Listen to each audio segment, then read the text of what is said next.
makadi muri Zimbabwe tinosangana zvekare pano pachivhitivhiti chenyu zimeiti patinopanana nhau dzakasiyana-siyana maringe nenyika yeZimbabwe. Zvino nyataina pano penya iri kupisa mativi mana ese nyika zviri kutaurwa izvo zviri kunzi mutori nyuve akazoenderwa nemagetsi pamwe chete naEmerson vari mupariamendi. Magetsi akaenda mutori nyuve speech magetsi ndokubva adzima ndokusara ririma. Naizvozvo pana vari mutaura kutaura achiti Mutenu's speech was so uninspiring that sitting got ahead to switch off the lights. Thank you for your brave and the entire behind the scene Zesa team. Magetsi anodzimwa neveneveo mune Zimbabwe azvinovera mushe right. After zvinhu zvakadai zvaitika kusekuleta kwenyaya kwairi kutoita kuchakonzeresa kana kuti mukuru weZesa adzingwe kana kuti mukuru weZesa asuspendwe kana kuti mukuru weZesa apinde pakaoma kana rufu chairo. Nazvo muri Zimbabwe tinokutendai ndakuona kwamunoita pano pachivhitivhiti chenyu zimeiti. Tinokutendai mamukasi pa channel, mamukasi pa Liberation Channel, mamukasi mashona nemadebele, mamukasi maZimbabwe. Ya muri kuzviona kazvikuita vamwe izvo. And the history always repeats itself. Mozambique ndiye yakarwa hondo chaizvo. Then Zimbabwe ichizorwa ichibaita liberation. And that cycle is coming back. Yekuti Mozambique futi yakurwa kuzviliberata from Frelimo oppressors. Ichida kuzviliberata kuti ite full democracy. Zambia neMalawi dzinomborwa hondo saka ndo vanhu vari kusponsor every operation iri muSouthern Africa. So muri kuona Mwari angozosa cycle yekudhara iyoyo yekuti Mozambique iri kurwa then Zimbabwe iri kurwa ichajoina kurwa. And old Mozambique yakazopedza hondo ito kuita free Zimbabwe yatanga, which means us now it's a signal itatopiwa iye kuti varume ndaimorwa. Munhu wese ngaazwe shungu kuti daurwira nyika yangu daugarawo Zimbabwe. Ndiyo nyika yedu yatakapuhwawo naMwari. Kwete kuya kotsepeta muchipinda muSouth Africa muchirambira muno muchitora mabasa avo muchienda kubhadhara zvipatara zvavo muchidya zvikafu zvavo muchigara dzimba dzavo muchizviita varanda. MaZimbabwe are prepared kuita varanda, but to be slaves. South Africa, they don't see you as equals. They see you as slave, running away from their responsibilities. Kuya kuzohwanda, takaya kuhwanda, tikuchipo upoteri. Nzvimbo yeye kubva kukatarisa kuti Jeremiah, vaIsraeri vakamhanya kuEgypt, vachiona yakanaka, vachiita nzvimbo yeupoteri, asi vazhinji vavo vakafira ikoko. Vakaurana kuti Mwari akati musaenda kunyika yeupoteri yeIjipita. Vaifanira kumirira kuti Nebhukadhineza auye varwe naye. Havana kumira, vakatiza vachiti vari kuenda kuupoteri, nyika ikatorwa nemuvenge. Ndizvo zvetiri kuitawo nhasi izvozvo, tiri kutiza tichisiya sei manyasa nemabumbu asumbotizirwa muSouth Africa. Sei vasumbo Zimbabwe iri kurwadza nekuti vari kudya, vari kusheyana zvese zvetakasiya izvozvo zvavo. Achivhayo achipa shamwari dzake, achipa manyasa, mari yenyika. Mari yese ndebhajeti yenyika, homwe yenyika yakavhurwa iri kunokorwa uko mimuri kuno. Goridhe rese riri kubiwa, mari yese iri musovereign fund iri kubiwa naMnangagwa achipa shamwari yake. Kuti Mnangagwa ndo main point yeZANU-PF. Iri kushandiswa kuti mari yabiwa. Iye haana makey ekusovereign fund, asi ari kupiwa sekukampeni agenda 2030 yekubatanidza Zimbabwe neNyasaland neZambia. Mnangagwa ndo chinangwa chake chainacho chaicho. Nemasiyo ese. Vada kudistra nyika idzo kuti muchati it's better tijoina nedu neZambia neMalawi. Zviri nani because Zambia ine mari nepower. Ndo program yavo yavari kugadzira iyoyo. Nyika yedu yanga yakapfuma times million kumbira neZambia. Manje mari yenyu nezvipfuma yenyu yakatorwa kuZambia. Malawi now it's now a stabilized country. Haisina mashocks ese economy. Because mari yese upfumi wese uri kuzipo Zimbabwe diverted to Malawi, diverted to Zambia.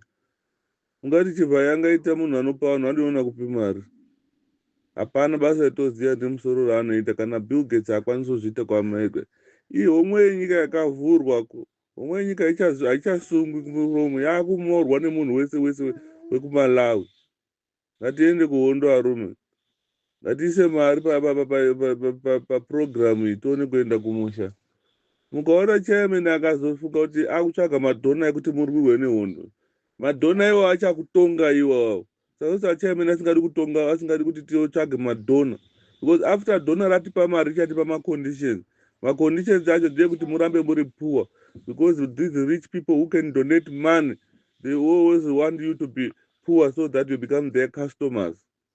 Hakuna customer akadai nemurombo, anotenga chinhu every day. Mupfumi haatengi chinhu, haabudisi mari, infact ndiye anotora mari. Isusu tofanira kuti tive vapfumi, titore mari muAfrica muno, but we are prepared about the slaves. Going to a point yekuti vanhu vanorambe kuti Botswana chavhurika uko, hanetotora unoda chipepa chisina nebasa, chisina marights, chipepa chekuita second slave, second citizenship. Neuri kurwira kufudziswa mbudzi, kugezeswa matoilet, kubata zvirema, kubata vakwegura wedzimwe nyika, vachitokupfira iyoyo kachembereka kachikuta kuti he kwere kwere we iwo ucho ndazopiwa mapepa, izvozvi hatitoda zepi, hatichadi mapepa, mapepa hatisevi, toda hondo, toda nyika yedu bhega. Ngatishande, ngatibatane varume, hatidudzwa munhu anoti toda kofira nyika, toda kouraya vanhu vakatora nyika yedu. Unoda toda kofira, uchifirei nyika yako ifira? Kana kuti musadzidziswa neZANU-PF kuti nyika ino yakafirwa. Vakafa maZimbabwenzi vaitaura kuti vakafa kuti itorwe. So hatifaniri toda kouraya manyasa ese ari muZimbabwe nehama dzavo dzese, toda kuavharisa. Tisingatende kunouraya vanhu vakatora nyika yedu, noti kunourawa nevanhu vakatora nyika yedu. Moda kuurayirwei? Hamugoni kuuraya imimi. Sei muchikwanisa kana matumwa navo kuti endai munouraya hama dzenyu, muchikwanisa kuenda kovauraya, but imi kouraya manyasa hamugoni.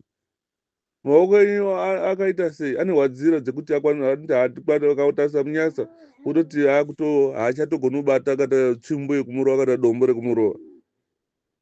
Musaita seunga vanhu vanopenga maZimbabwe. Hatidudzwa munhu anoti toda kofira nyika yedu, toda kouraya vanhu vakatora nyika yedu, ndo polisi yetinayo.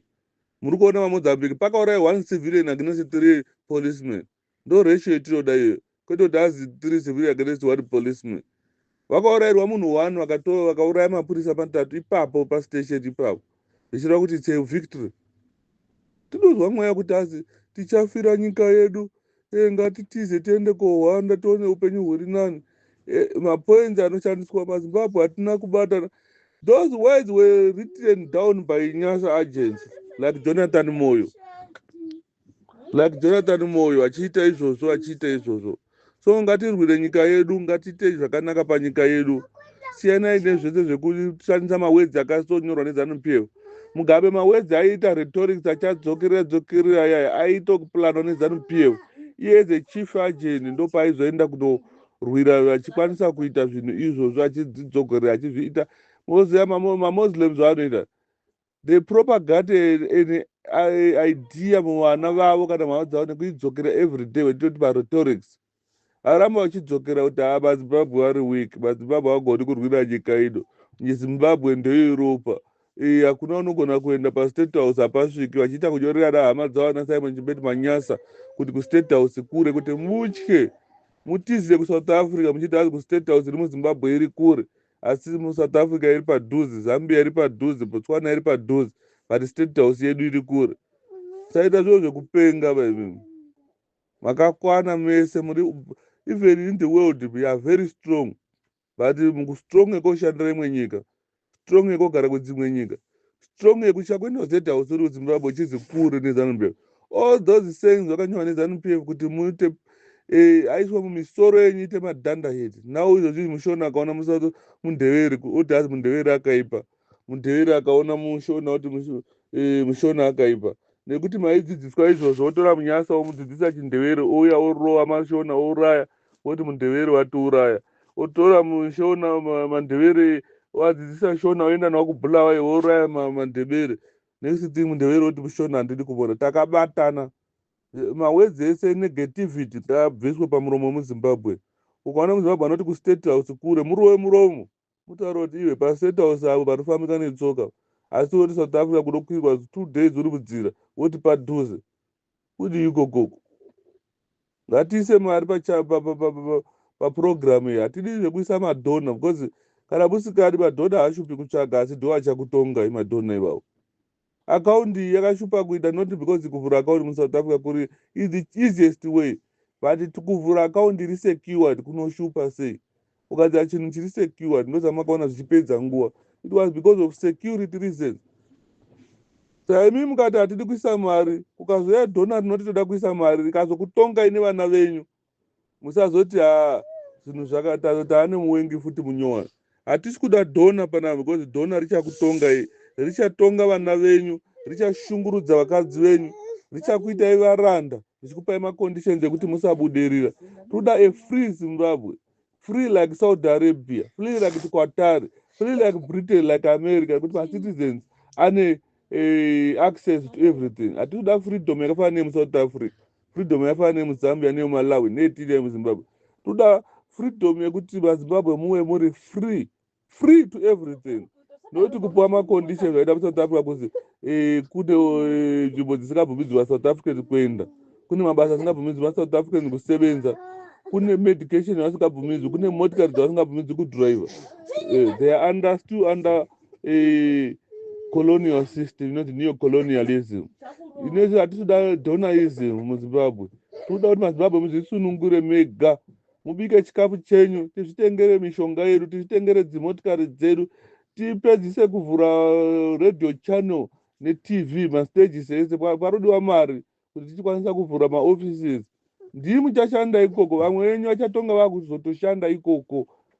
zvinhu zvese zviri kuitwa pajekere dai vari vamwe vaitaura akaundi makaipiwa pajekere kambani panotanga mainterview every zimbabwe has got an equal chance yekuzoshanda muzimbabwe any job yaanokodzera kubva kune vanonga vari vakuru kusvika kune anotsvaira everything we must enjoy your country this is the only country we have between death and life now between generation and generation ndo system yetiinayo cheteyo